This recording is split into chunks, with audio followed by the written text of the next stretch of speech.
9वीं बार स्वच्छता में नंबर 1 आने के लिए भारत सरकार की जो 2026 की नई गाइडलाइंस हैं उसके हिसाब से कई सारे नियमों को परिवर्तित कर अंगीकार करने का भी काम आज की एमआईसी ने किया है।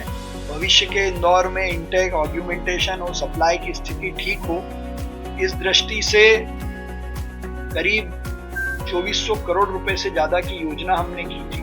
अमृत 2 के काम भी इंदौर शहर में शुरू होंगे। ड्रेनेज के काम शुरू हो चुके। शहर में सड़कों की सफाई को लेकर 30 से ज्यादा रोड स्वीपिंग मशीन्स लाने के लिए टेंडर लगाने की स्वीकृति दी है। गरीब लोग अपनी गाड़ी मेहनत की कमाई से अवैध कॉलोनियों में प्लॉट खरीदते हैं, फिर जब उन पे कार्रवाई होती है तो नुकसान केवल उस गरीब आदमी का होता है। महापौर परिषद की बैठक में शहर के भविष्य को नई दिशा देने वाले बड़े फैसले लेने का दावा। जल आपूर्ति से लेकर कचरा प्रबंधन, सड़कों की सफाई, ग्रीन डेवलपमेंट सहित एमआईसी ने एक साथ कई अहम परियोजनाओं को मंजूरी दी है। 1500 करोड़ रुपए से अधिक के विकास कार्यों को हरी झंडी देने की बात कही गई। महापौर पुष्यमित्र भार्गव ने कहा, इन फैसलों का असर शहर की बुनियादी सुविधाओं और स्वच्छता पर्यावरण पर पड़ेगा। नगर निगम इंदौर की महत्वपूर्ण एमआईसी की बैठक अभी संपन्न हुई है। भारत के यशस्वी प्रधानमंत्री नरेंद्र मोदी जी और मध्य प्रदेश के लोकप्रिय मुख्यमंत्री डॉक्टर मोहन यादव जी के प्रयासों से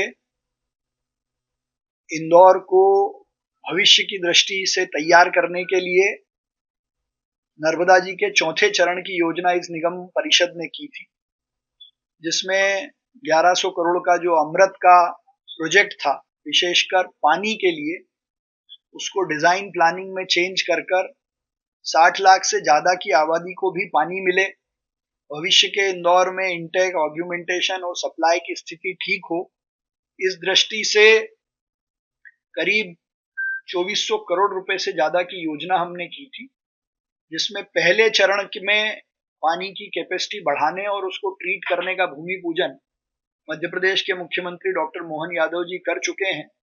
और उसके बाद के जो 3 चरण हैं, जिसमें जलूद से इंदौर की पाइपलाइन, इंदौर में अलग अलग क्षेत्रों में जहां पानी की लाइनें नहीं है वहां 40 पानी की टंकियां और करीब 55 से ज्यादा पुरानी टंकियों को ठीक करने के लिए पैकेज 2, 3 और 4, जिसकी कुल लागत करीब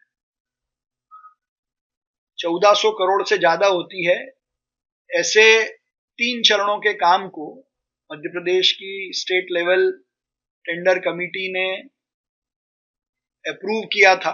उस आधार पर इंदौर नगर निगम ने आज अपनी एमआईसी में उन कामों को स्वीकृति दी है और हम आशा करते हैं कि बहुत जल्द अमृत 2 के काम भी इंदौर शहर में शुरू होंगे। ड्रेनेज के काम शुरू हो चुके हैं। वहीं शहर में सड़कों की सफाई को लेकर 30 से ज्यादा रोड स्वीपिंग मशीन्स लाने के लिए टेंडर लगाने की स्वीकृति दी है।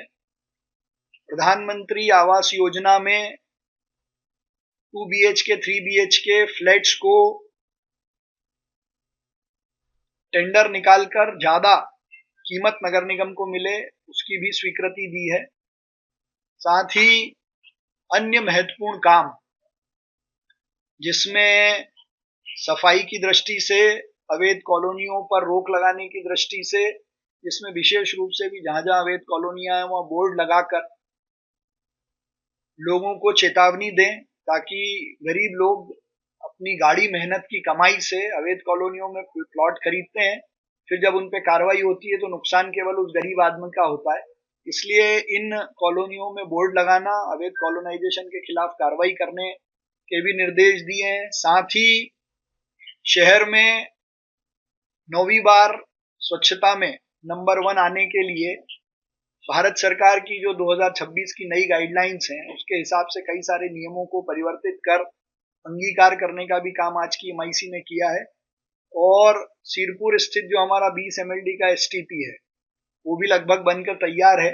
बचे हुए काम के साथ लगभग मार्च में उसकी भी शुरुआत हम करेंगे, ताकि सिरपुर जो हमारी रामसर साइट है, 2 तारीख को वेटलैंड्स डे भी है, मुझे लगता है कि इस STP के कारण अगली बार हमको सिरपुर में जलकुंभी नहीं देखने को मिलेगी।